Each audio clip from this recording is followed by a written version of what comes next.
Good morning, everyone, and welcome to Sandy Pines annual membership meeting. We appreciate the fact that you are here on such a beautiful summer day. So we'll call our meeting to order, and would like to remind you that today, of course, is a very important day, and if you haven't voted yet, that you would do so and exercise your right to make a decision as to who serves on this board of directors. That's very important, as well as the issue dealing with the bylaws, which is on the ballot as well. We would appreciate that you would support that. You know, the board has put a lot of work into that, and it's important for us to keep those bylaws updated. So if you would make sure that you vote, if you haven't, that would be greatly appreciated. Now, we would like to recognize retiring board members. If you were at the board meeting last night, our vice president did make some comments about those that are retiring. We have C.B. Birch, and I don't think he is with us today. He served 1 year, and his term is now ending, and he decided not to run again, and so we appreciate the time that he has put in. The other board member that is retiring is Raj Grinwus. He is sitting right here next to me, and it's a pleasure for me to recognize Raj and all that he has contributed to Sandy Pines and to the board of directors. A little bit about Raj. He has served on the board of directors a total of 10 years. They were not consecutive, but he has been on this board for 1 decade. And so Raj has made a number of contributions to Sandy Pines and the board of directors. He was in charge of helping create and maintain the Veterans Memorial for over 15 years. I think it was because of his leadership that we have that memorial to our veterans. He served on the Long Range Planning Committee for many years. He played a very key role in the planning of the 40th anniversary program. That was a few years ago. And we talked about that recently on the board about the 50th that is coming up. Raj shared with us the tremendous amount of planning that had to go into that, and Raj played a very key role in that as well. He also worked in recreation. He was in charge of planning 2 to 3 bus trips each season, and he also coordinated some of those that were to Detroit to see the Tigers play. He helped facilitate bringing Lee Grinwood and the Oak Ridge Boys to Sandy Pines to put on concerts here at the park. He was part of the planning group who helped get the roads in the park blacktop. So Raj has had a tremendous influence on Sandy Pines. So we want to recognize Raj, and the board has a precedent of recognizing those who have served more than 3 years on the board with a gift and a gift certificate. And so at this time, I would like to present Raj with this gift certificate. And the board has a catalog of gifts, and Raj can choose whichever gift he would like from this catalog. So let's all give Raj a round of applause and thanks for his work.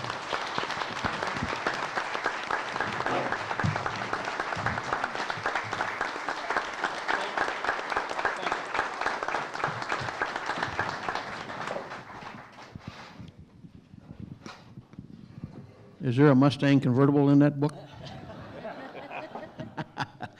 No, anyway, I was talking to my wife, and she's sitting right back there, and I owe a lot to her because many times that I would leave and say, well, I got to go someplace to talk to Gene, or I got to talk to, it was at that time the other park director. I'll be back in a little bit. And it was usually more than, it was a couple hours. Anyway, thank her for putting up with this for all of these years, and she was my mainstay with most of this. We've been here 26 years, and I've been involved in the park one way or another for 21 years, and I just decided that this year it's time for turn the reins over to someone else. I've enjoyed the time that I've done what I've done. It was all done because I love this park and I love the people out here. And the trips that we did, we had a lot of fun with that. The Tiger ball games, we had a lot of fun with that.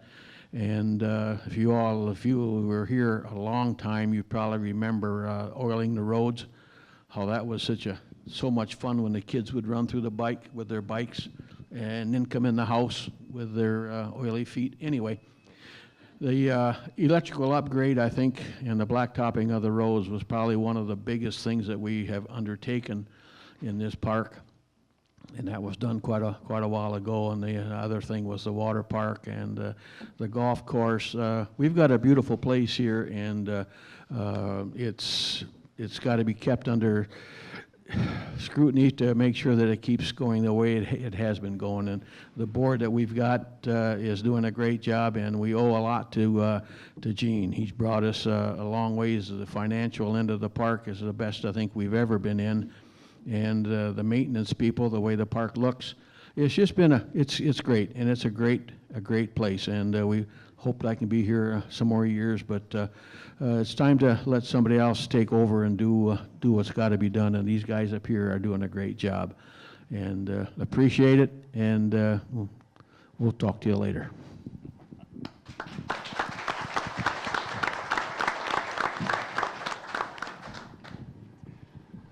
Thank you, Raj.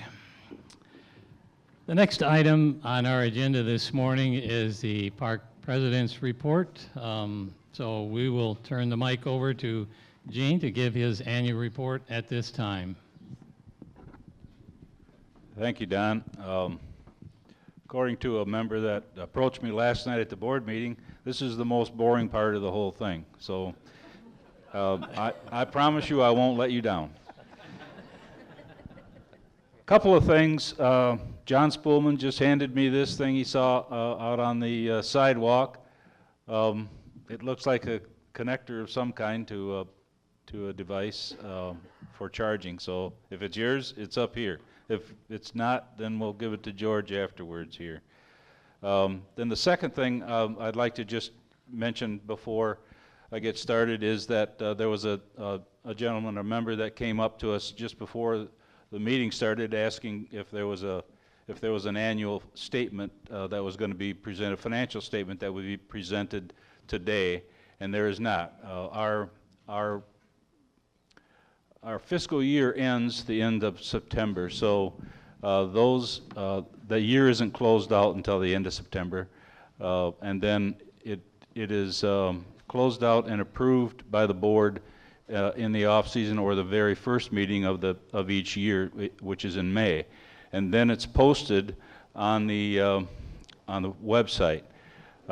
That being said, last night the board did approve the June financial statements, so they will be posted on the website right away Monday. So if you want to know where the park is to date, year to date, that being from October 1 last year to the end of June this year, you will want to look at that on the website Monday or after Monday or just shortly thereafter. So with that said, I want to say good morning to everyone, and thank you all for taking the part of this day of your time to come to this annual meeting.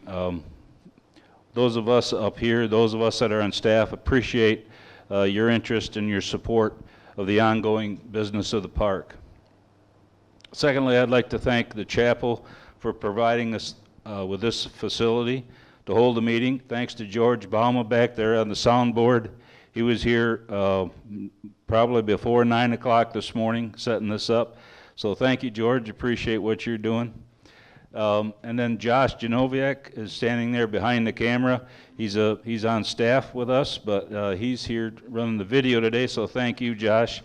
Appreciate what you're doing. And then thank you to the board of directors up here for the opportunity that I've had to serve under you this past year and I want to thank you for your support of the ongoing work of Sandy Pines. This is my 6th annual report to the membership. So today, as in previous years, I want to acknowledge the staff that are present today.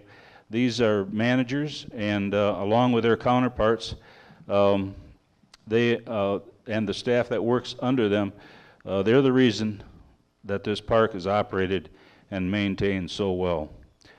So it's imperative for us as managers, as members, to acknowledge their and our appreciation to them here at Sandy Pines and Lake Monterey Golf Course. So without further ado, again, Josh Genoviak is behind the camera. Josh is our communications manager as of the 1st of October.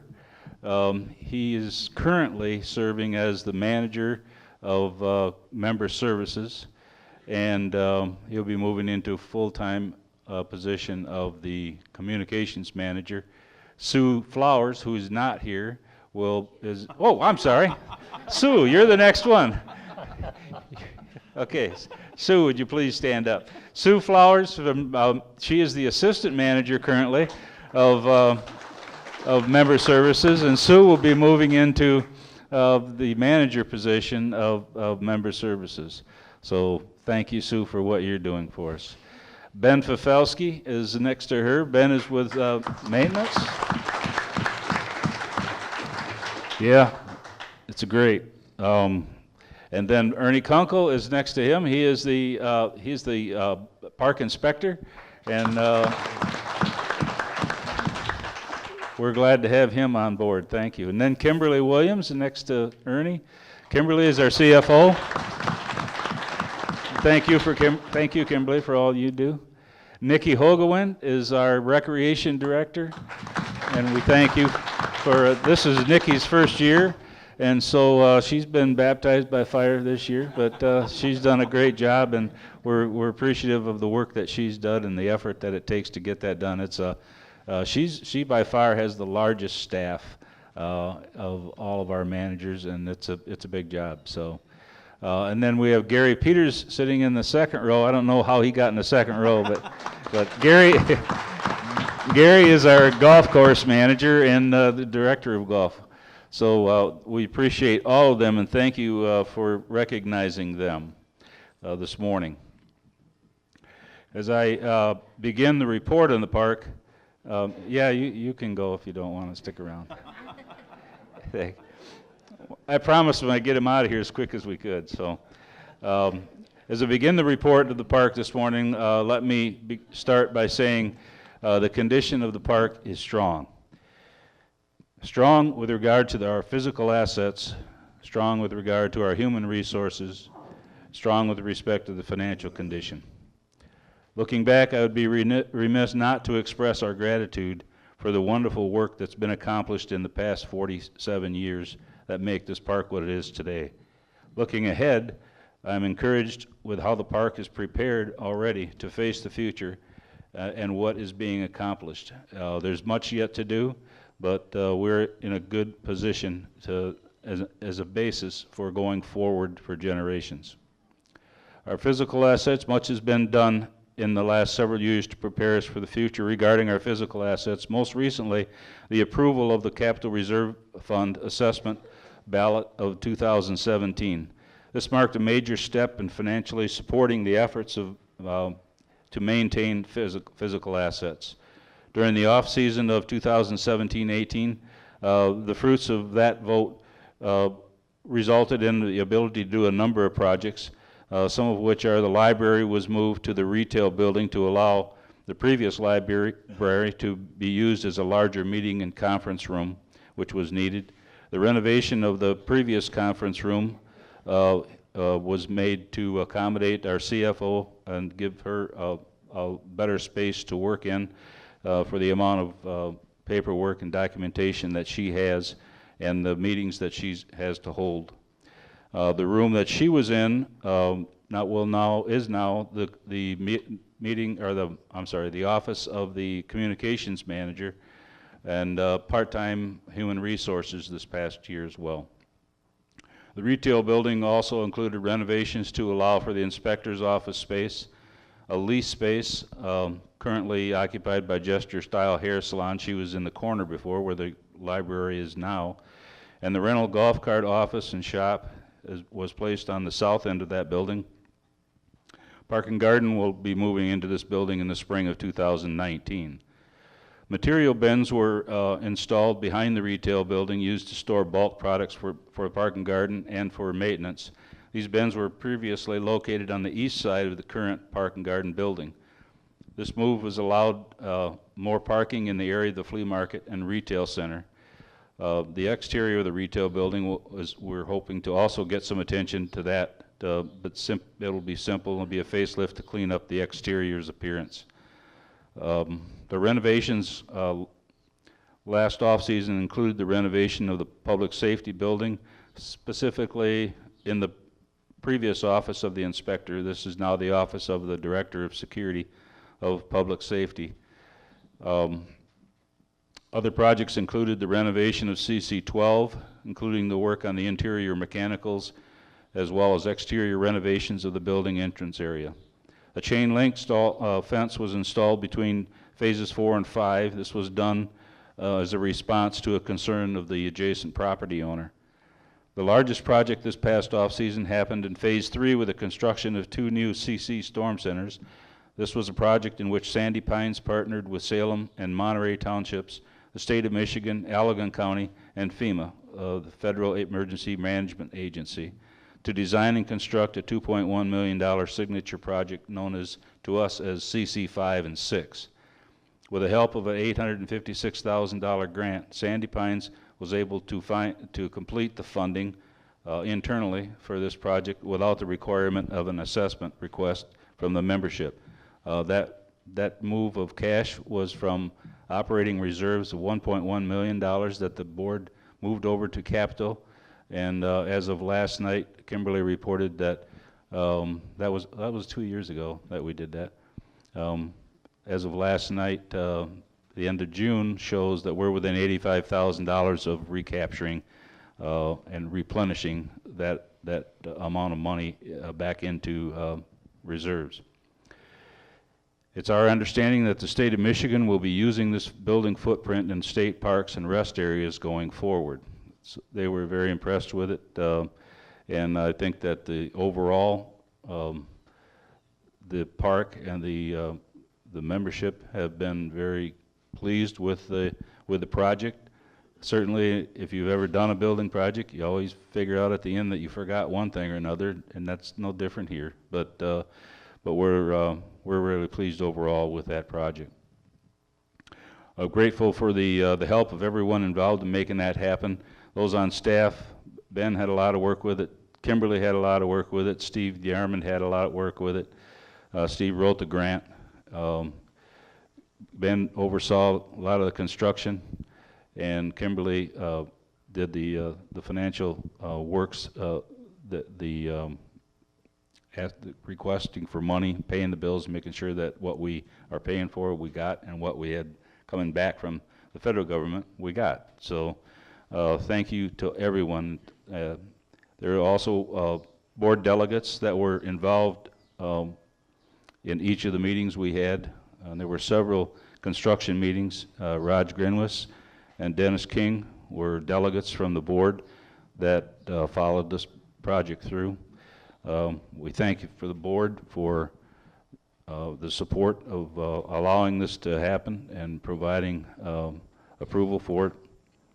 2018 was also the first year of restructuring the security department. Previously, the building was called the Ranger Station, is now called the Public Safety Building. And it houses 2 departments. One's the security department, and the other one is the emergency services department. At this point, Keith Garvelink, and he's couldn't be here this morning, he's sick. He is the interim director of security, and he's doing a great job. We're going to evaluate his work at the end of this season, and then go from there as to whether he will continue in that position or whether we'll be looking for someone else in there. But he's done a great job this year. Steve DeArmond is the Director of Emergency Services. also in that building. This first year of the changes has met with some challenges and as well as opportunities. I can say with all sincerity, the changes made to date in both those departments are overall have been very positive, and we're pleased with it. We're not done, but we're pleased with where we are. With proper funding came the opportunity to seek out better equipped and higher skilled human resources and equipment. The change to security is visible in a number of ways, but is verified by the number of incidents that have been accounted for by simply having trained eyes and ears on what's occurring in the park. If you will see in the next footprints, I believe Keith is reporting that last month they had 161 incidents that they had to write reports on. That, folks, is about, we're told, is more incidents than many cities and counties in our area, and that it would be considered equal to or greater than the city the size of Lowell, if you're familiar with that area. So those comments have come from outside the park, from those that have been made aware of what kind of volume we're seeing. Additionally, this department restructuring is focused on community policing. By that we mean that it's a goal of the membership and guests to get to know our public safety officers and to gain the level of respect that is required for effective security measures to be provided. Today we remain challenged by the level of human resources needed to effectively cover the park properly. Our new budget that was just passed last night by the board will provide funding to allow for 2 more full-time equivalent skilled officers that will allow us to have a minimum of 2 full-time people on each shift each week. Previously, the staffing was about 2.5 full-time persons short of this goal, about 96 hours a week we were short. The restructure now also created a position that Steve DeArmond was tasked with in managing emergency services. Steve's roles are many, but to name a few, he has developed a plan to replace the aging security camera program at security cameras that are around the park. This renovation is hoped to be completed within the next 12 months and is active and ongoing right now. When completed, it will provide Sandy Pines with a much improved system for safety and security of the park. Steve has also developed programs, workshops, and seminars that he is giving to the staff for internal training as well as workshops for the membership. I believe he's held 2. He's going to have 1 more shortly on emergencies, storm weather related emergencies. Another project he's working on is a total review of each building in the park. I believe we have 26 buildings, Ben, is that right? There's 26 buildings, and he's doing a study on each one to determine if there's a severe weather coming, where the safest place would be in that particular building, because each building has different construction, has a different location, has different purposes.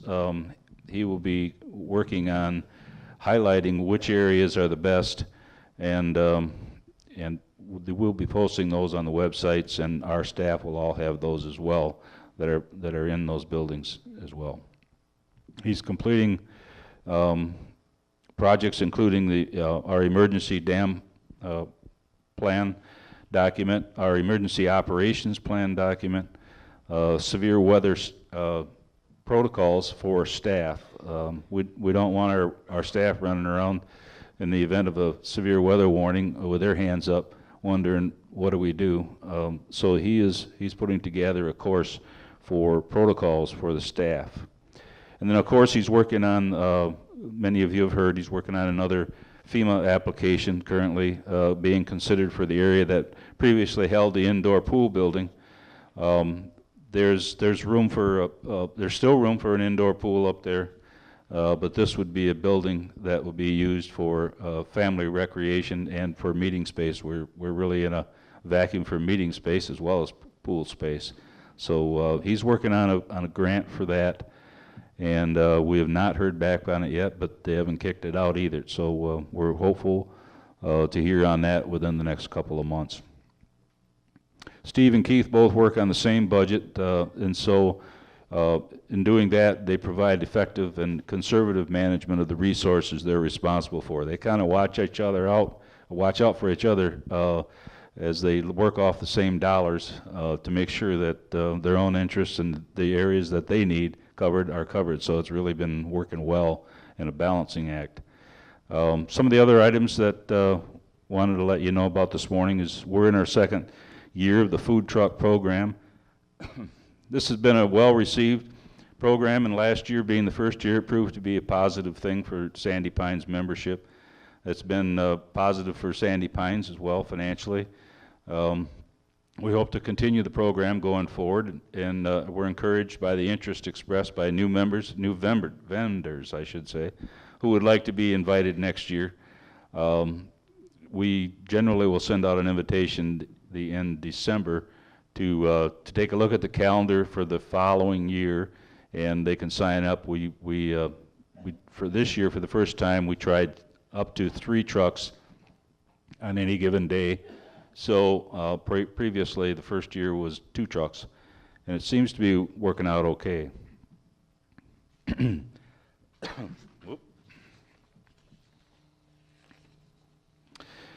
This past year, we entered into a contractual relationship with a technology firm to improve the security of our intellectual property and data.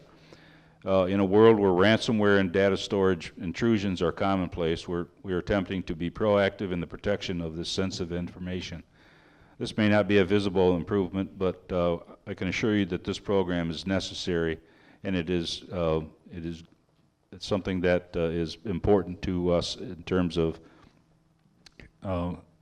holding tightly onto our personal information, that being our, when I say our, it's every member's personal information that we do have on file.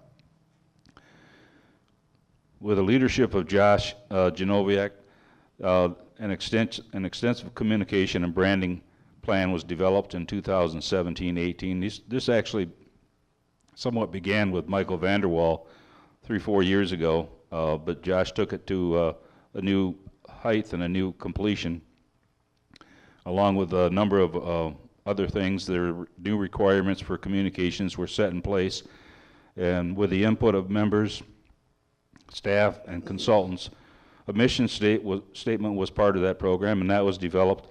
And it simply reads, we're dedicated to providing a happy and safe environment where families and friends create a lifetime of memories.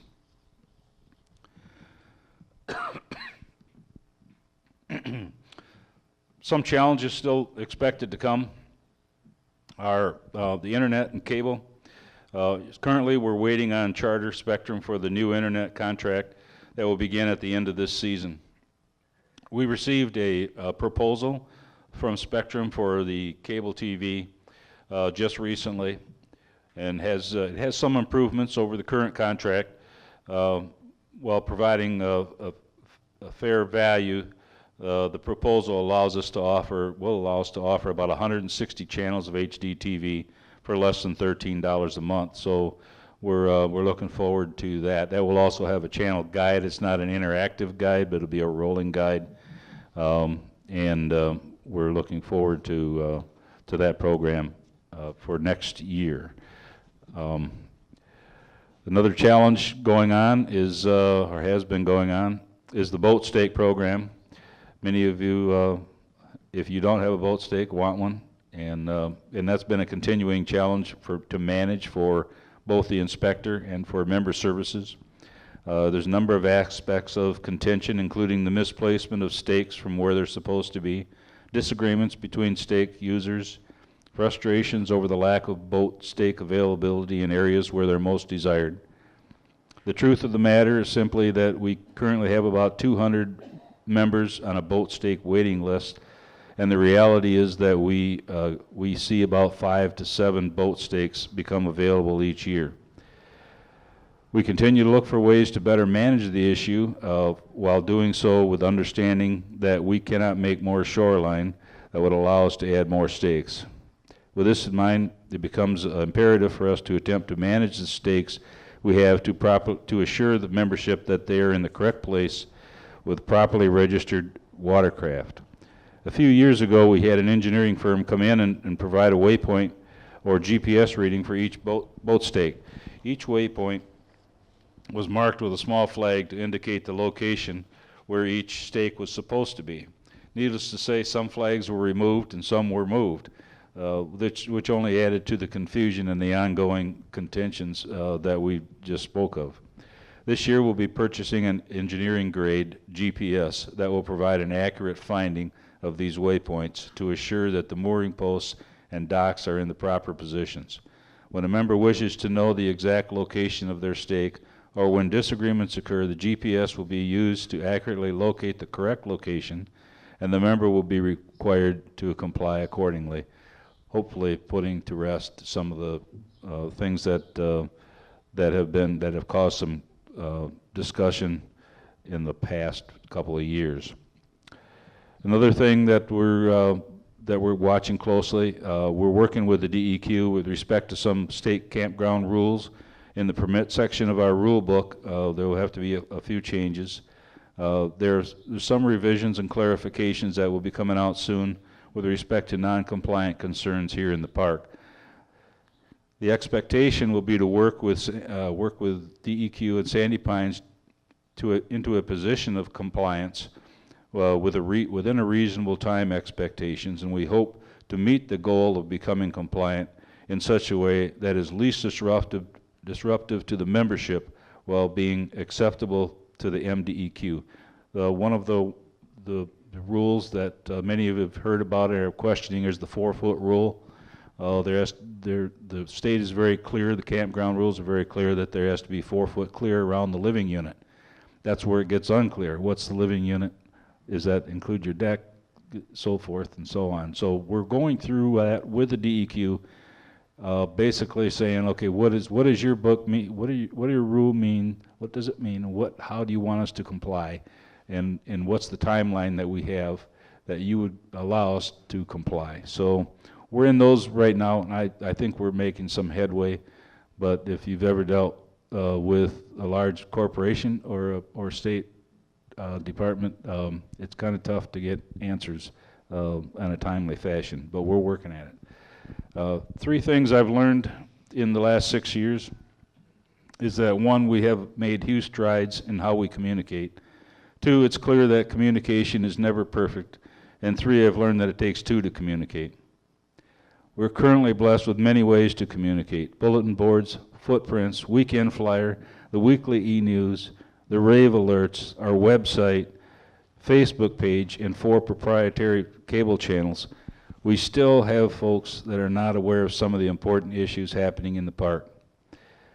I'm excited and encouraged that Josh will be committing more time and effort into all these ways we communicate as listed above, and I thank him for the many improvements he's already implemented in the last 2 years. Now, not just in how we communicate, but also how we can improve on internal messaging within the staff to convey a consistent and accurate message to the membership with each other. So Josh has his hands full because he's dealing with fellow workers as well as members, but it has to start in the core. And so there's many of us that are used to communicating independently, and so we've got something to learn, and Josh has got a lot of teaching to do. I'm also pleased to announce that if the ballot relating to remote meetings passes today, we will be purchasing WebEx equipment for the remote meeting attendance. The added intent, other than just to meet with the board remotely, will be to provide an opportunity for the membership to log on and remotely attend meetings as well. Meetings like such as board meetings, face-to-face forums, seminars, workshops, and miscellaneous meetings of interest that may be of interest to the membership. The live streaming promises to provide members with more access to events and meetings and improve the knowledge of what's happening in the park if you can't attend physically. We are in a world, in an age where there are many platforms, many devices that can be used to keep us in tune with what's going on, and this is one that we believe is important to get implemented here at Sandy Pines, because we come from so many different places, and we all have interest in what's going on here. There are other challenges that are known or unknown, but in the interest of time, I'm going to end with those that I've mentioned. But with that said, I'm confident that these challenges and others will be met with and overcome going forward as we commit to doing the work that it takes, as we have in the past, doing it as we go forward. It was our intent to, what's going to be happening next year, it was our intent to install a new swimming pool in the Phase 2 area. However, the cost estimates came in by more than double our expectations. A lot of it is because of the economy and the pricing that is now being seen by everyone that's doing any construction. Trades are taxed, and so the pricing goes up. Part of it is we probably will have to look at how we were going to, what type of construction we were going to have. But we're at any level, we're going to hold off on the project to determine if it can be done within a workable budget of an amount we placed in the original 10-year proposal to the membership. This project is not dead, but put on hold until we can get a plan that is within or close to the financial expectations that were planned, or until we can reconsider the project once higher priority projects are completed. As you remember, the capital budget that was presented was pretty heavily showing expenditures on the front side, the front 5 years of that 10-year plan. So we will be looking at and have looked at other projects that were a priority, and we'll move the pool back a little bit until some of those other projects are out of the way. There's a few reasons the Phase 2 pool was initially considered. One was to increase the safety it would provide, simply by allowing the number of members and guests to remain within the confines of the main part of the park without having to cross 26th Street. The other was the loss of pool space for swimming due to the loss of the indoor pool. With the pricing of the Phase 2 pool coming in as it did, we turned from the two reasons listed to solely the issue of safety as being the next high priority. With that in mind, we contacted Allegan County Road Commission, and we'll be meeting with them along with Salem Township officials, contractor, and to discuss the option of installing a passage culvert between Phase 6 over here in the corner, the Phase 6 gate, and Phase 3 going underground. That the culvert would provide a path back and forth between Phase 6 and Phase 3, and at this point we're not able to provide any information regarding the viability of this project, but it's something our long-range committee has been reviewing for a number of years on and off. I think Raj was involved with that on a couple of occasions. Of course, he's still in long range, but that is a viable project, we believe, as far as Sandy Pines is concerned, but we won't be able to do anything unless Allegan County approves that as well. So that's the purpose of that meeting, and then to determine what the cost of that is.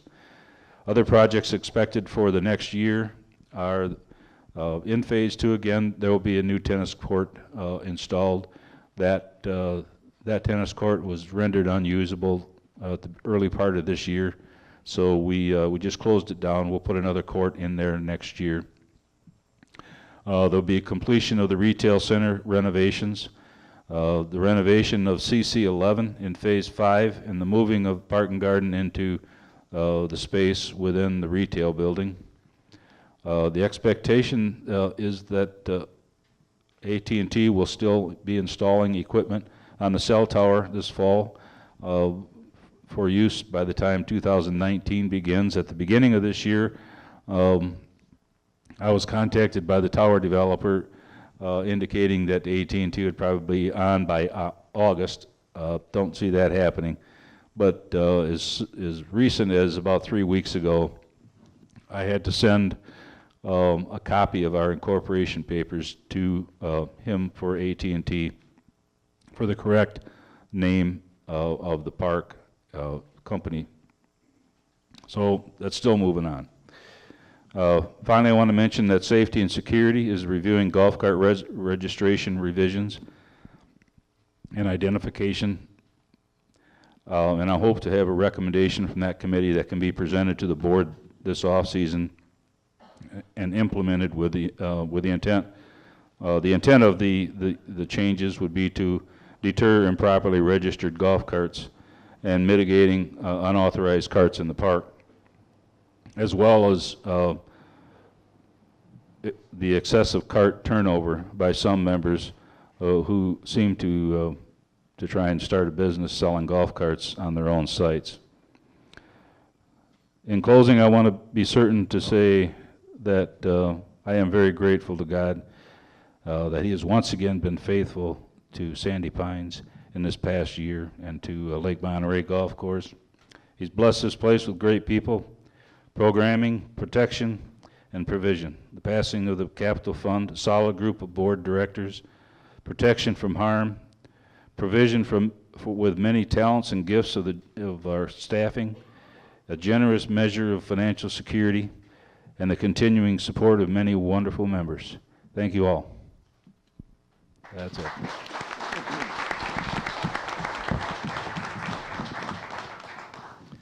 Thank you, Gene. It's pretty obvious that it's a pretty big operation we have here. If you look at the proposed budget that was passed last night, we're just under a $7 million operation. So it takes a lot for this to be such a great place.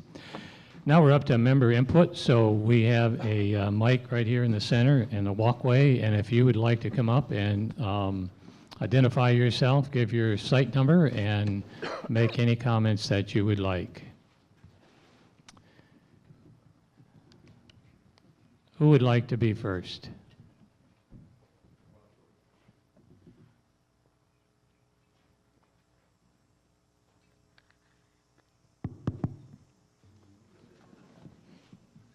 It works.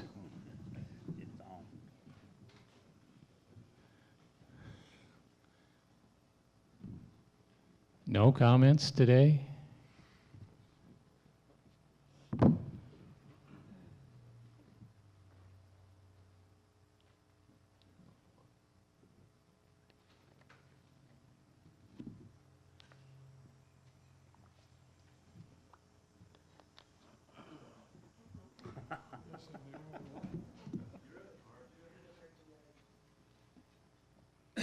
My name is John Spoolman.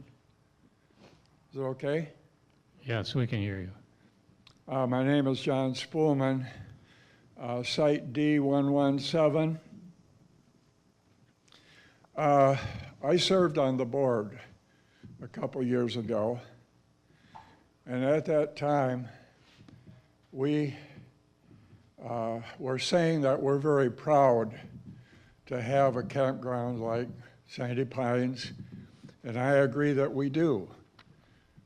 We were saying at that time that for the cost to own property here, we were very blessed to have so many services at a cost that was very reasonable and applicable to most families. I have observed in the last couple of years that our cost to maintain our properties and to have membership here has gone up and up and up. And I would like to caution the new board that's about to take place that as you add more full-time employees, your cost is going to continue to go up. Get ready for it. Okay? So that's my caution to the new board that takes over. I have one other issue that I would like to share with you, and it's a concern I've had for at least 2 to 3 years. A previous board decided on their own to take the identification of our water park away from Max Gibbs. and just take it down. They claim they had a majority of the people stating that, and they never could prove it. I would say to you that I would like to initiate a petition to restore the Max Gibbs identification to our water park. That's my part. Thank you.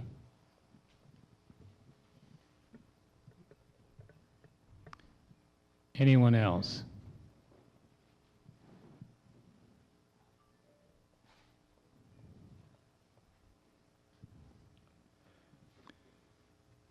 Seeing no others approaching the mic, we will go to item number 7 on our agenda, and that is board comments. And so we'll give each board member the opportunity to make a comment. We'll begin over to my right with Jenny Hager, if you'd like to make any comments this morning. Well, I just want to give everybody a lot of thanks for being positive members of the park and for supporting us as board members and continuing to encourage us. Last night, I don't know if people were at the meeting, but a gentleman stood up and had such great words of praise for the park president and for the board. And I just can't say how much that does. Just a few little words to encourage us. We love this park. It's our park, just like it's your park. So thank you for encouraging us, and I really thank you for allowing me to serve on the board. I'd just like to thank you all for coming out today. It is appreciative. I do appreciate the fact that people do stop and talk and ask questions one-to-one. I find that to be much better than anything that I've seen on the forums. I invite anybody to ever stop by if they have an issue or a question or a problem. My site's 1N82. It's published. I'm always happy to talk to people. I'm grateful to be on this board. Quite honestly, I never intended to run for the board when I came out here. I was just going to kick back and relax. But I've learned a lot working here on the board, and I've found myself working with some wonderful people, and it's given me an opportunity to meet a great many people in the park. So thank you for that, and I've got 2 more years left at least, so I'll continue to work for you. Thank you. I just want to say thanks for all the support over all the years, and the people out there. We've got a wonderful place here, and we're people that are on a board.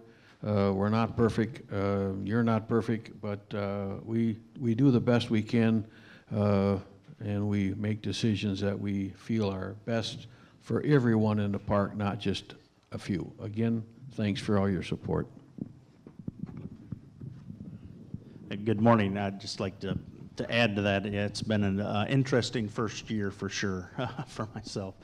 Served on a lot of boards and commissions, and this one is definitely, let's just leave it at been interesting. So, you know, to iterate, we are all dues paying members as well as you. What we do doesn't affect just you. We all pay the same.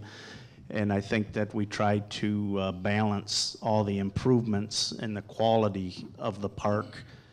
And it's still a great value for what we pay today to have this wonderful place that we all come and use and spend time with. The value that we have for what we pay as individuals is still a heck of a bargain, and we continue to try to make improvements, but at the same time balance the needs. And we realize, you know, it does cost money to do stuff. So I appreciate, you know, the comments about the dues, but I will be, you know, the first to say that they, you know, we get a heck of a deal for what we have here for the amount we pay, that's for sure. And I would just like to also say, you know, reach out to us. There seems to be a lot of comments or concerns. A lot of times misinformation would be an understatement. Everybody has a right to their opinion, and I appreciate that, and we want to hear everybody. But very few people have actually reached out to us.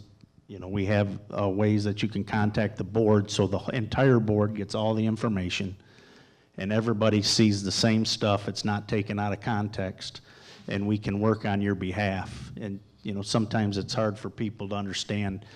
Just because you don't like the answer don't mean you keep asking the same question.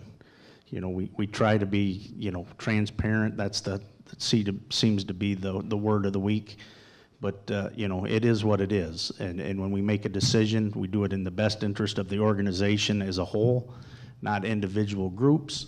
And we try to make this the best stable place and keep investing in it. So, again, thank you for everything you've done. You guys are all been great. And please just reach out to us if you have a question or concern.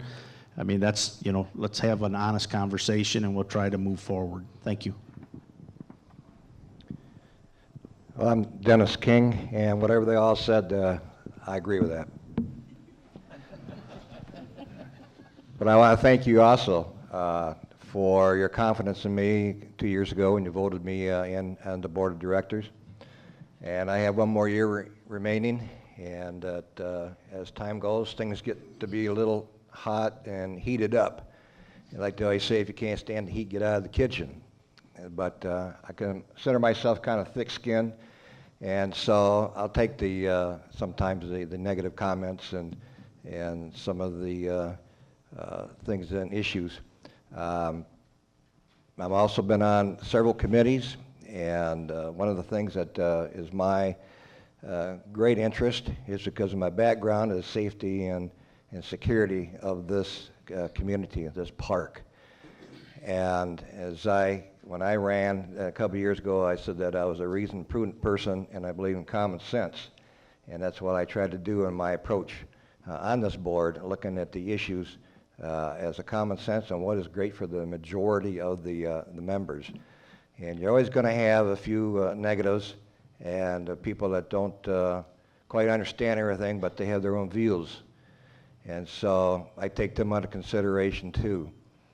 But I do appreciate the confidence that you gave me, and that I'm looking forward to the rest of this year and next year to give 110%, and that this is you never find a park like this anywhere.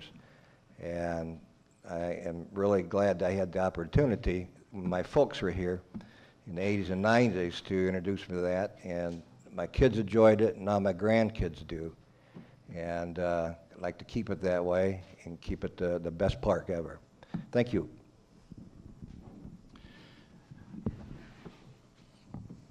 Comment that I would like to make is I certainly agree with what has been said, but I just want to say thank you to the staff and to Jane Vancouvering.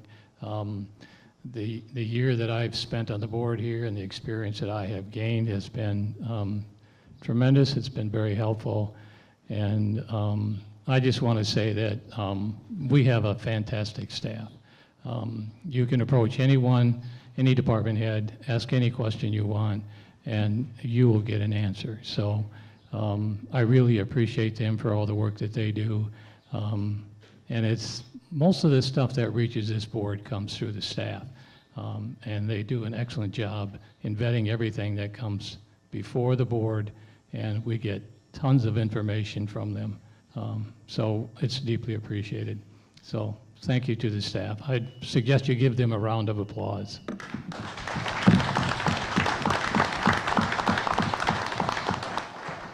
That brings us to adjournment. Thank you for coming.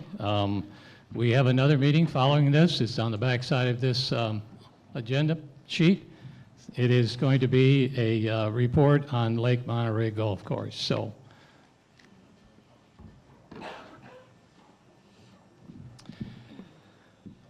we will call that meeting to order immediately so that we can get underway with the report, and then again member input. So we certainly would invite you, encourage you to stay and to hear the summary of what has taken place at Monterey Golf Course. So, Gene, you want to go ahead with your Absolutely, report? sure, we'll get started. I asked Gary to pull together a few notes of items that he felt were accomplishments of last year and for going on forward next year. Again, Gary's got a long-term plan for improving the overall quality of the experience of golfing at Lake Monterey Golf Course. Part of that is the property or the actual trees and grass and tees and sand traps that he cares for. This year, he's opened up the course by removing a few more trees, and he's got plans to do so again next year to make the course more playable. He's enlarged bunkers back to their original size. If you have been here for any length of time, you'll notice that some of those bunkers have diminished in the size and just from over the years, and that's been corrected. His work on the greens surrounds more turf and playability. He's also increased the surface of the greens themselves, especially in the it's the short 9, but he's done it through the whole park, and that's coming along nicely. It takes a little time for that to come back in again. He's put up some new nets by some of the tee boxes. You've noticed those before. They were getting to be pretty ragged looking, and they have definitely had an improvement aesthetically to the park as well. He started work on number 12 tee. That's on the par 3 course. It's the third hole. There was always wet. It's always wet in that little fairway there, and they're putting some new drainage tiles in there, and they'll be fixing that up so it stays drier. He also put in, Gary, you put in more crushed asphalt last year too, didn't you, on the paths? So, and hopefully that program will continue to expand throughout the course. They have a kids league going, and that's still growing right now. They have this year they had 18 players. He's still doing karaoke down there. We're trying to focus on the membership using the golf course, whether they're golfers or not. So one of the programs, one of the ways that he's been doing that is to host karaoke, and as well as some other events. But the karaoke seems to be a pretty well-received event, and so we're pleased that members, non-golfing members, are also a part of that. He's starting to reseed some tees and some turf areas. This past summer, he draws water out of the river, and the pump went out. It turns out it's a horizontal pump, which doesn't mean much to us, probably, but it's a pump that is pretty hard to get parts for, so you had to wait about 3 weeks for parts on that. 3 or 4 weeks during the hottest part of the summer. So the course took a hit, and it's coming back nicely now. But through that, I think our conversations between Gary and Kimberly and myself, we've determined that for long-term viability and consistency, we really need to go to a couple of wells over there that will provide him. He needs 1,000 gallons a minute to water the golf course, and I think the plan now is to get a new well in this fall, one of them, and then another well when his cash gets replenished, and he's able to do that with the capital reserve money that is also dedicated toward the golf course, and then use the river pump as a backup rather than a main source. So that will be happening. Overall, the operation and the overall condition of the golf course is in really good shape. Gary's done a great job with it. We have it was an extensive search to find Gary and to choose him for this position, but he's proven to be a great manager of the growing grass and making it green, and he's also proven to be a good merchandiser as well. So we're appreciative of the job he's doing over there financially. The course is doing well. He's, I believe Kimberly said last night, he's up about 3% in income, but his net profit is up about 11% this year. So we're asking, we challenged him 3 years ago to have a goal of 5% each year, an increase. And so once again this year, it appears as though that's going to be exceeded. And so we appreciate what you're doing, Gary. You got anything that you'd like to say to these folks that are here? Okay, he said he would take questions. So if you got any questions for him, we're just step on up and. Yeah, please come up to the mic in the center aisle there if you have a question or a comment you'd like to make about the golf course.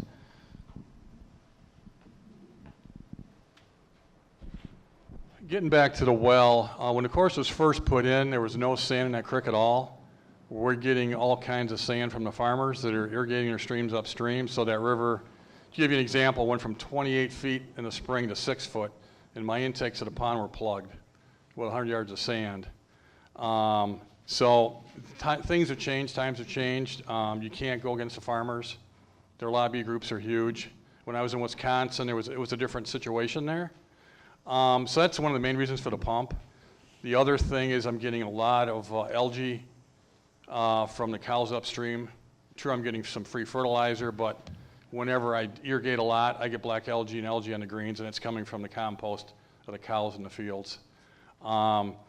So with getting one pump, I can isolate between 9, so we'll always have water. And being a horizontal pump, Ramers who I use have spares. If I would have had a horizontal pump this spring, they would just give me a spare to use, taking a day to put on, and I would have had a spare pump to use. So those are the two biggest issues right there with the pump and why we're going that route. Okay, anybody from the audience that would like to make a comment or have a question, please come up to the mic.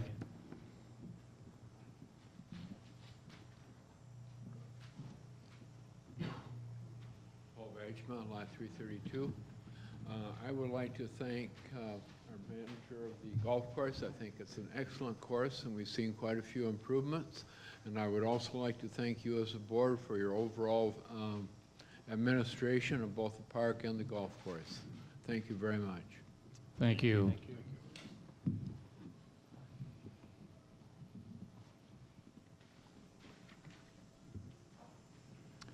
Anyone else? Okay, if not, we'll invite board members if they would like to make a comment.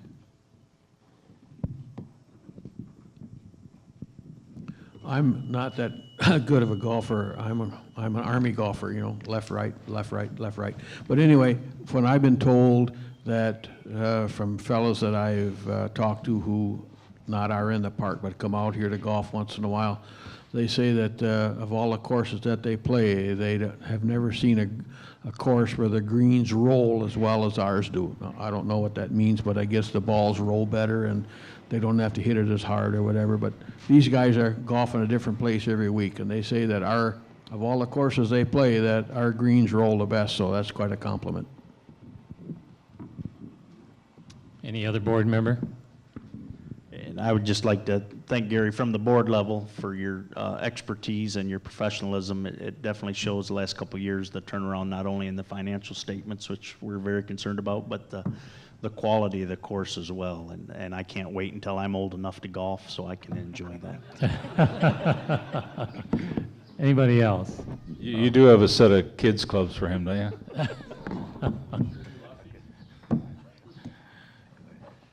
Calvin Kronemeyer, 362.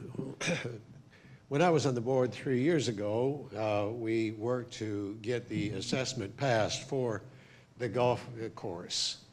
That, I believe, is a 5-year assessment. 10-year 10. assessment, okay, and we are now in the 4th year of that assessment. The goal, I believe, is that by the end of that 10 years, the golf course will be self-supporting, is that correct? No, that's not correct.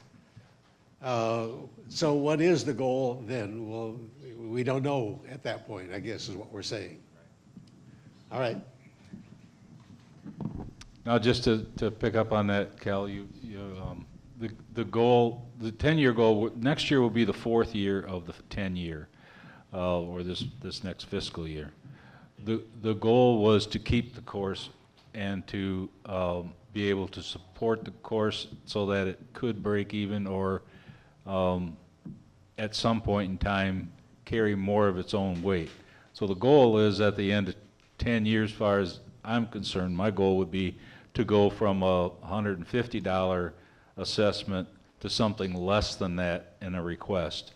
But I think our course is a course that is unique among courses in the sense that it's owned by the park, and so much of our revenue is dependent on things other than green fees. In other words, many courses that are out there in the public use their fees for golf carts, green fees for golf carts, rentals are a big part of their revenue. Here it's not, obviously. So we don't have the enjoyment of that revenue. What we are trying to do, and what Gary's been successful at, is improving the outside play, the public play. We need to keep a balance on that because it is a course that's owned and supported financially by the membership. So we want the membership to be able to have first choice in being able to play, but at the same time, we want to encourage as much public play, which is outside money, outside revenue, to help support the course, help the course support itself on itself financially. So we're trying to work at a balance on that, and at this point, we're still in the building stages of trying to improve and increase revenue from outside. But we've made some good strides with it at this point. But I would not go as far as to say that our course will ever be able to carry itself financially. I think there will always be some type of financial support required from the park. I think does that help answer the question, Cal? Okay. I would just, on behalf of the board, like to express my appreciation to Gary. Gary, you've done an outstanding job with the course. I've got a friend who comes up from Florida, plays the year round, and he brings his club for only one reason when he comes up for a visit, and that's to play at Sandy Pines. So that says a whole lot about the golf course and its condition. So I would like to say thank you again to all you folks who came out this morning on this beautiful summer day. And so with that, we will stand adjourned. Thank you.